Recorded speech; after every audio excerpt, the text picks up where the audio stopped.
can LeBron do to be recognized as being better than Michael? Well, I think a lot of people think he's right there, What do and you think?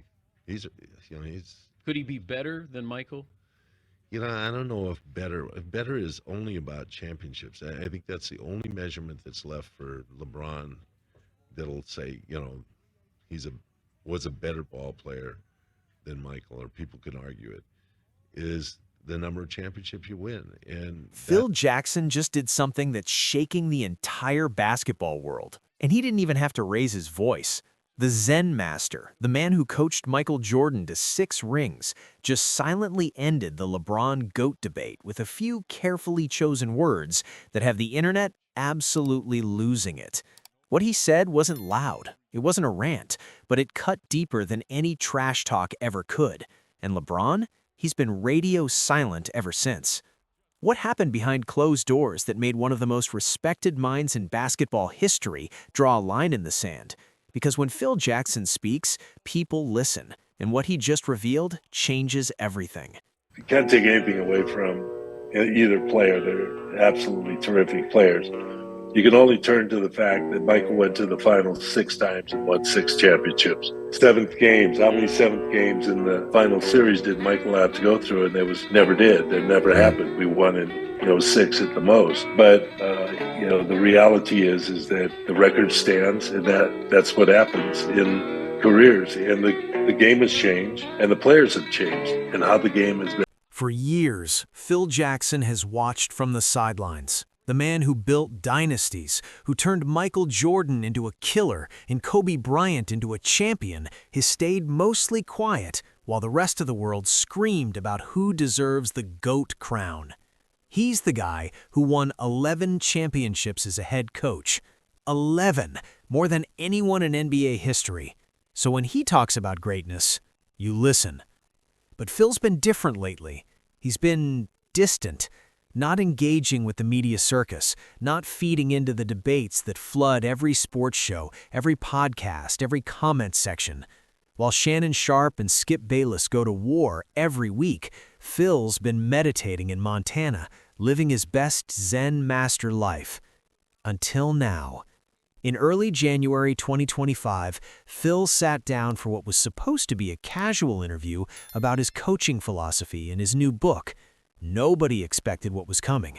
The interviewer, trying to get a headline, asked him point blank, "Phil, you coached Michael Jordan. You've seen greatness up close. Where does LeBron James rank in your mind when it comes to the greatest of all time?" The room went quiet. Phil smiled, that knowing, almost mocking smile that Jordan fans recognize instantly. And then he said something that would break the internet within 3 hours. He didn't yell. He didn't need to. Phil Jackson never needs to yell. His words were calm, measured, surgical, and they cut LeBron's GOAT case to shreds without ever saying his name in a negative light. That's the genius of Phil Jackson. He destroys you with compliments that feel like daggers. Within minutes, the clip was everywhere. Twitter exploded. Instagram went nuclear. LeBron fans were in shambles. Jordan fans were doing victory laps. And the man at the center of it all, LeBron James himself, he went completely silent.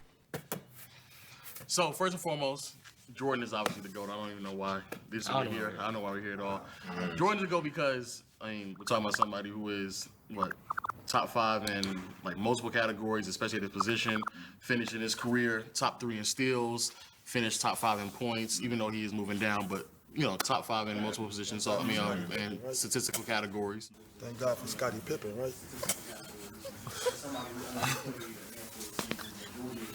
So what did Phil actually say? Let's break it down word by word, because every sentence matters. Phil leaned back in his chair, took a breath, and started with this. LeBron is an incredible talent, one of the most gifted basketball players I've ever seen. His IQ, his vision, his ability to control a game, it's remarkable. Sounds like a compliment, right? Just wait. But when I think about greatness, I think about mentality. I think about hunger. Not the hunger to win. Everyone wants to win. I'm talking about the hunger to destroy, to leave no doubt, to walk into an arena and make your opponent feel like they've already lost before tip-off. He paused. The interviewer leaned in. Michael had that. Kobe had that. They didn't just want to win championships.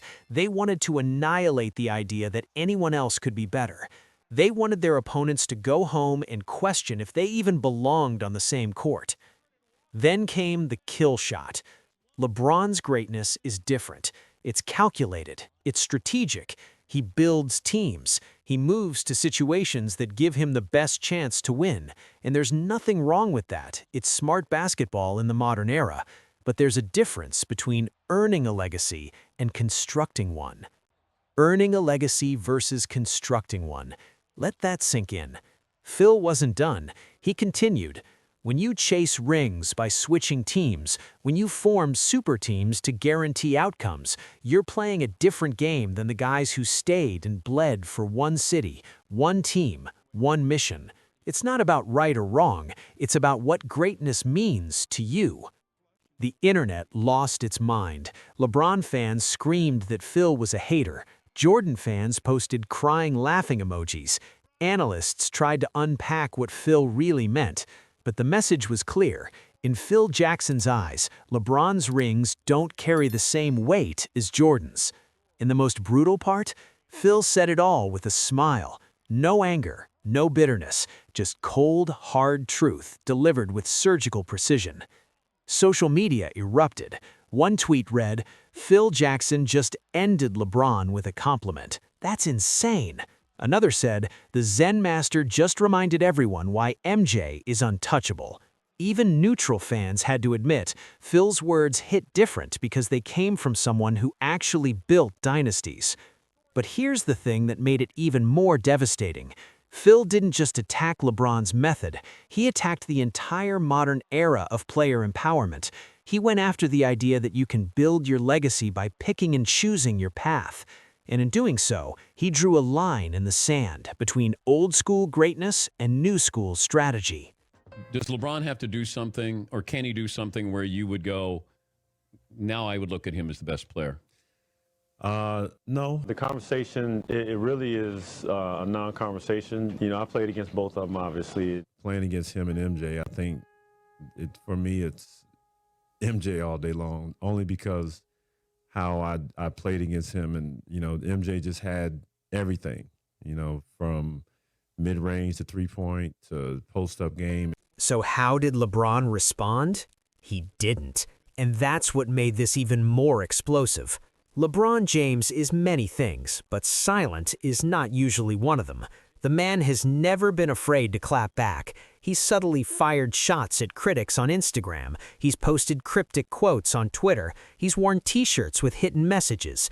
LeBron knows how to control the narrative. But after Phil's interview dropped, radio silence. No tweets, no Instagram stories, no cryptic Bible verses. Nothing. And the longer LeBron stayed quiet, the louder the internet got. People started asking questions. Why isn't LeBron responding? Did Phil actually get to him? Is LeBron scared to challenge the Zen Master? Reports started leaking that LeBron's inner circle was furious. According to sources close to the situation, there were heated conversations about whether LeBron should respond publicly. Some people wanted him to go at Phil directly. Others advised him to stay above it, to let his resume speak for itself. But LeBron chose option 3, complete silence. And in the age of social media, silence speaks volumes.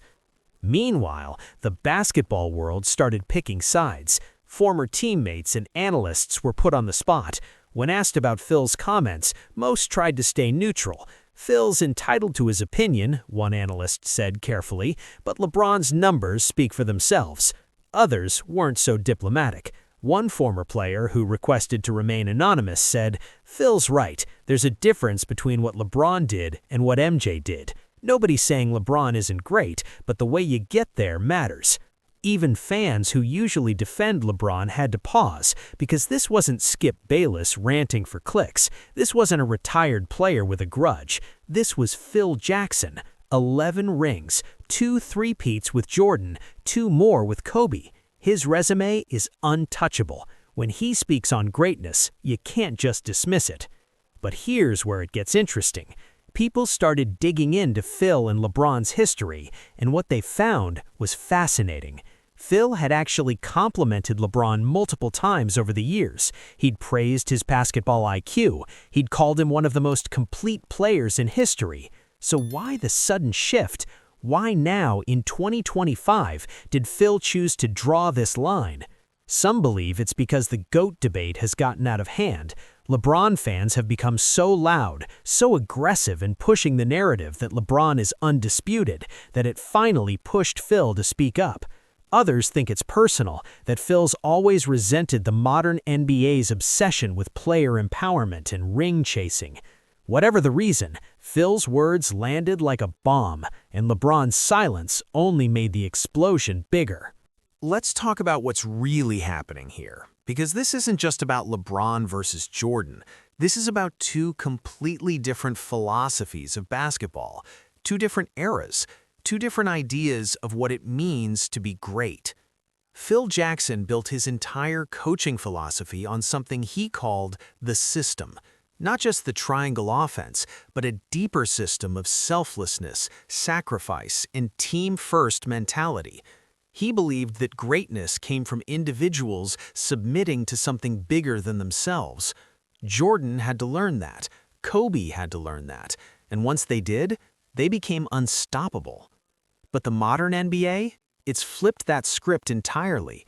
Players have the power now. They control their destinies. They form super teams. They demand trades. They build their own brands and legacies. And LeBron James is the king of that era. He didn't just embrace player empowerment, he perfected it. When LeBron left Cleveland in 2010 to join Miami, he didn't just change teams, he changed the entire landscape of the NBA. The decision wasn't just a TV special, it was a declaration. Players, not franchises, control the narrative now. And Phil Jackson? He hated it. According to sources who've spoken with Phil over the years, he views the super team era as a betrayal of what basketball is supposed to be. He's gone on record saying that greatness should come from elevating the players around you, not from stacking the deck in your favor before the game even starts. In his mind, when Jordan won his first championship in 1991, it was because he finally trusted his teammates. When Kobe won without Shaq in 2009, it was because he became a complete leader. But when LeBron won in Miami, Phil sees that as something different, something easier, something less. Now, is that fair? That's the debate. LeBron fans will argue that basketball has always been about talent. Magic had Kareem, Bird had McHale and Parrish, Jordan had Pippen and Rodman. Nobody wins alone. But Phil's counterargument is simple. There's a difference between building chemistry with great teammates and recruiting them to join you. There's a difference between staying loyal to a franchise through the struggle and bouncing when things get tough. And that's why his comments in 2025 cut so deep, because he didn't just question LeBron's rings, he questioned the very foundation of how LeBron built his legacy. Phil also hinted at something darker, the media's role in shaping narratives. He said in the interview, "We live in an era where perception is curated. Legacies are managed like corporate brands, and that's fine. It's the world we live in. But let's not confuse that with the raw, unfiltered greatness of someone who just showed up and dominated without needing a PR team to tell you how great they were." That line, that was aimed directly at LeBron, because LeBron's brand is meticulously managed. Every post, every interview, every move is calculated. He's built an empire, and he controls the message. Jordan never had to do that. Jordan just destroyed you on the court and let the results speak. And in Phil's eyes, that's the difference between a constructed legacy and an earned one. But here's the kicker. Phil isn't saying LeBron isn't great. He's saying LeBron's greatness exists in a different category. And in Phil's mind, that category doesn't include the GOAT throne. That throne was earned with blood, sweat, and an unrelenting killer instinct that LeBron, for all his brilliance, just doesn't have. So who's right in all this? Is Phil Jackson a bitter, old-school purist who can't accept that the game has evolved? Or is he the only person willing to say what everyone's been thinking, but afraid to admit? Here's the thing. Phil Jackson's opinion carries weight because of who he is. This isn't some talking head on ESPN trying to get clicks. This is a man who coached the two greatest players of their generations to a combined 10 championships. He's seen greatness up close. He's molded it. He's lived it. When Phil Jackson says that Michael Jordan is the greatest of all time, it's not blind loyalty. It's an informed opinion based on decades of studying the game at the highest level. He knows what separates good from great and great from legendary. But LeBron fans have a point too. The game has changed. The rules are different. The physicality is different. Comparing eras is almost impossible. How do you compare Jordan's dominance in the 90s to LeBron's longevity in the 2000s and 2010s? They're both incredible, just in different ways. The problem is, Phil's not comparing stats, he's comparing mentality. And mentality is where the debate gets uncomfortable for LeBron, because even LeBron's biggest supporters have to admit he's never had that Michael Jordan killer instinct, that I'm gonna rip your heart out and step on it mentality. LeBron's a leader, he's a floor general, he's brilliant, but he's not a killer. And to Phil Jackson, that's what separates the GOAT from everyone else. There's also the question of loyalty. Jordan spent his entire prime with one team. Kobe spent 20 years with one team. Duncan spent 19 years with one team. LeBron? 4 different teams, multiple super team experiments, constant chasing of the perfect situation. Again, is that wrong? Not necessarily. It's smart, it's strategic, but it's different. And Phil's argument is that different doesn't equal better. The GOAT debate has always been about more than numbers. It's about legacy. It's about how you're remembered.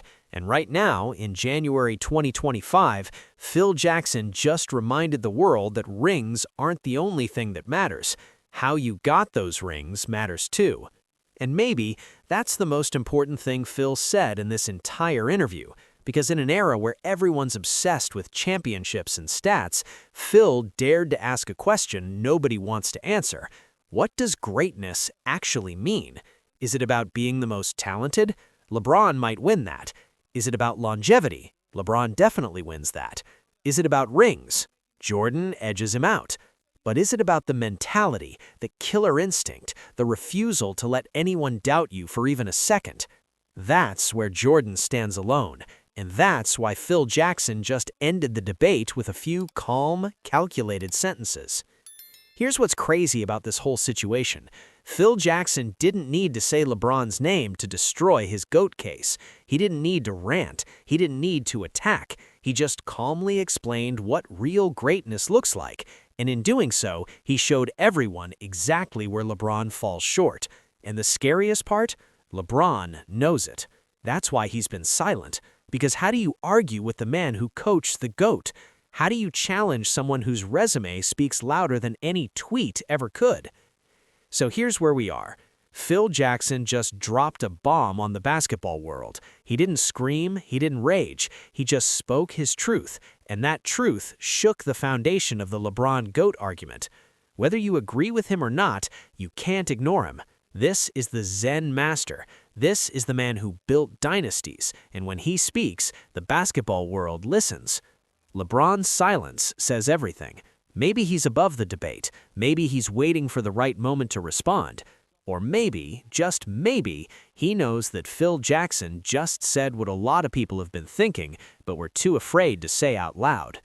The GOAT debate isn't over. It never will be. But Phil Jackson just reminded everyone that greatness isn't just about what you accomplish. It's about how you accomplish it. And in his eyes, nobody did it like Michael Jordan. So what do you think? Is Phil Jackson right? Or is this just old-school bias from a coach stuck in the past? Drop your thoughts in the comments, because this conversation is far from over. And if you want more raw, unfiltered basketball truth that the mainstream media won't give you, hit that subscribe button and turn on notifications. We're just getting started, and trust me, you don't want to miss what's coming next.